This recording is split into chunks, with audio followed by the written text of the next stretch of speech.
Baik, terima kasih. Saya langsung lanjutkan bahwa apa yang ditempuh Bon Jovi dengan membawa permasalahan dugaan ijazah palsu Jokowi ini ke Komisi Informasi Pusat, karena Bon Jovi melihat proses penegakan hukum melalui upaya pidana baik yang dilaporkan oleh TPUA ke Mabes Polri maupun laporan Jokowi sendiri di Polda Metro Jaya atas dugaan pencemaran nama baik, itu sebetulnya bertujuan untuk menutup-nutupi hak masyarakat, mengungkap dokumen ijazah Jokowi, apakah memperolehnya dari UGM secara sah atau tidak. Karena upaya untuk menutup jalan, menutup hak masyarakat untuk mengetahui keberadaan dan kebenaran ijazah itu, kita lihat dari sikap Jokowi sendiri yang tidak mau terbuka, kemudian badan-badan publik seperti sudah dibawa ke KIP seperti KPU Surakarta, KPU DKI, KPU Pusat, UGM sendiri, bahkan Polda Metro Jaya, semua sikapnya sama, mengunci ini semua. Nah, karena mereka semua mengunci, maka Bon Jovi berpikir ini harus dibongkar pada bagian hulunya, yaitu meminta puluhan dokumen pada Fakultas Kehutanan UGM, mulai dari saat Jokowi mendaftar, pada saat masa dia kuliah di semester 1, semester 2, semester 3, sampai dia KKN, bahkan sampai dia mendapatkan ijazah S1 Kehutanan UGM. Dengan cara mengungkap ini dari bagian hulu, ini untuk mengantisipasi kalau proses pidana ini kandas di tengah jalan, termasuk apa yang terjadi kemarin kita lihat dengan Rismon, Egy Sujana dan lain-lain, itu sinyal-sinyal ini akan dikandaskan di tengah jalan. Maka upaya Bon Jovi melalui apa yang dikatakan Pak Lukas tadi, melalui pendekatan akademis, yaitu meminta UGM harus membuka termasuk 505 dokumen yang saat ini disita oleh Polda Metro Jaya tanpa alasan yang jelas. Itu Bon Jovi mensinyalir itu bagian daripada upaya Jokowi, UGM dan Polri terjadi konspirasi untuk menutup-nutupi hak Bon Jovi untuk mengetahui jejak perjalanan kuliah Jokowi di UGM. Jadi ini memang pekerjaan besar. Dengan putusan KIP atau KIP dengan skor 4-0, ini langkah awal bagi Bon Jovi untuk mengejar lebih jauh. Ya, Bon Jovi akan meminta supaya UGM segera setelah putusan kemarin menyatakan bahwa ijazah Jokowi berikut lampiran-lampiran semua merupakan dokumen yang terbuka dan menjadi hak publik untuk mengetahui, maka Bon Jovi akan meminta Polda Metro Jaya melalui UGM pinjam itu dokumen 502 itu supaya bisa kita lihat. Karena dengan perkara ini kelihatan seperti berlarut-larut, UGM dengan 502 dokumen yang di tangan Polda itu berusaha untuk bersembunyi di situ. Jadi Polda Metro Jaya ini dijadikan bunker untuk mereka bersembunyi. 502 dokumen itu akan dikunci selama proses penyidikan pencemaran nama baik ini tidak selesai. Bayangkan 502 dokumen itu dokumen yang tidak ada hubungan dengan pencemaran nama baik Jokowi.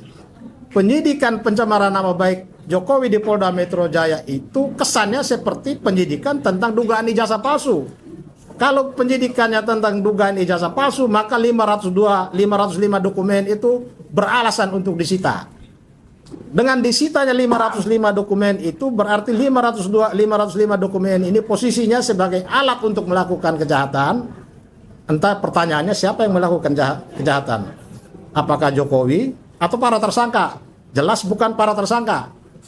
Kemudian apakah 505 dokumen itu merupakan hasil dari kejahatan? Dua pertanyaan ini harus dijawab oleh penyidik dan juga harus dijawab oleh UGM. Dan ini kita baca sebagai persekongkolan antara UGM dengan Polri, mungkin juga Jokowi ada di dalamnya untuk menutup-nutupi itu. Sehingga Bon Jovi sudah mengagendakan segera setelah ini, mungkin setelah Lebaran, akan mendatangi Kementerian Penertiban Aparatur Negara dan Reformasi Birokrasi supaya menghidupkan kembali Satgas Penertiban Ijazah Palsu di kalangan pejabat publik yang waktu itu sudah digagas dan sudah mulai dilakukan oleh Menpan RB Pak Yudi Krisnadi. Tetapi badan ini pun tidak jalan. Padahal tahun 2017 sampai tahun 2021 itu ada 21 satgas yang didirikan oleh Jokowi, semua dengan Kepres dan Perpres. Tetapi mengapa satgas khusus mengenai penertiban ijazah palsu ini tidak ada Kepres dan tidak ada Perpres?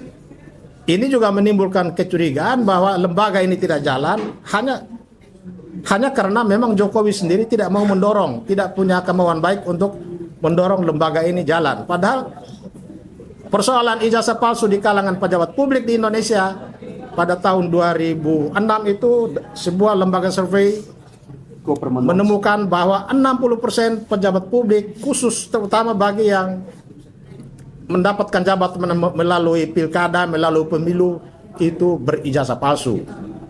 Tetapi pemberantasan ijazah palsu ini tidak jalan sama sekali. Tahun 2017 ketika Yudi Krisnadi dan selaku menteri mulai menggagas bersama Menteri Pendidikan Menristek Dikti, waktu itu Pak Nasir sudah mulai melakukan tindakan termasuk masuk ke kampus-kampus, menutup sejumlah universitas karena jual beli ijazah. Tetapi itu pun tidak ada yang jalan. Bahkan Menteri Yudi sampai di reshuffle, ya.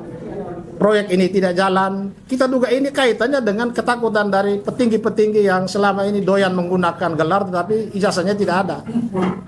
Nah, jadi masalah ijazah palsu ini adalah masalah yang sangat serius bagi aparat penyelenggara negara kita. Kalau kita hubungkan dengan begitu merosotnya pelayanan publik, begitu merosotnya penyelenggaraan administrasi pemerintahan di kalangan pejabat publik ini, salah satu sebabnya adalah ijazah palsu, ya, menggunakan gelar berderet-deret padahal sekolahnya tidak jelas. Ini yang membuat upaya pemerintah untuk menertibkan ijazah palsu ini sampai sekarang tidak jalan. Maka Bon Jovi dan LSM dan tokoh-tokoh yang ada di sini ini setelah Lebaran akan mendorong supaya pemerintah menghidupkan kembali Satgas ini, dan supaya kalau perlu DPR juga harus bersuara dan bergerak. Karena selama ini kita bongkar tentang ijazah palsu, apalagi ijazah Jokowi ini, DPR diam. Bahkan masyarakat menilai jangan-jangan 60% itu yang ijazah palsu itu juga ada di Senayan.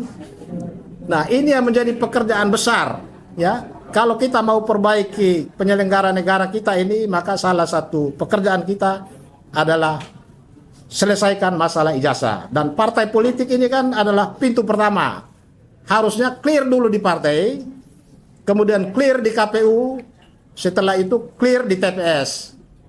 Tetapi selama ini baik partai politik, KPU sepertinya dikendalikan oleh mafia ijazah palsu. Ketika masyarakat melapor ijazah palsu, maka mafia ini sudah amankan KPU, sudah amankan perguruan tinggi yang akan didatangi dan ditanya ijazah ini benar atau tidak. Karena soal ijazah ini banyak lubangnya. Begitu dinyatakan sebagai asli, belum tentu dia sah. Karena dia asli tapi dia aspal. Asli tapi palsu. Diterbitkan dulu tahun 70-an, 75, 76, 77 di Jakarta ini banyak universitas swasta jual beli ijazah. Ijazahnya dikeluarkan secara resmi oleh universitas yang bersangkutan, tetapi orang ini ternyata tidak pernah kuliah. Itulah yang disebut ijazah aspal. Jadi ijazah Jokowi ini kalau besok dinyatakan asli, belum tentu sah. Nah, pekerjaan kita selanjutnya setelah dinyatakan sah pun, persoalan ijazah Jokowi belum selesai. Akan diuji lagi sah atau tidak. Dan salah satu pintu masuk adalah melalui apa yang sudah dilakukan Bon Jovi dengan skor sudah 4-0. Saya kira sementara di situ saja dulu.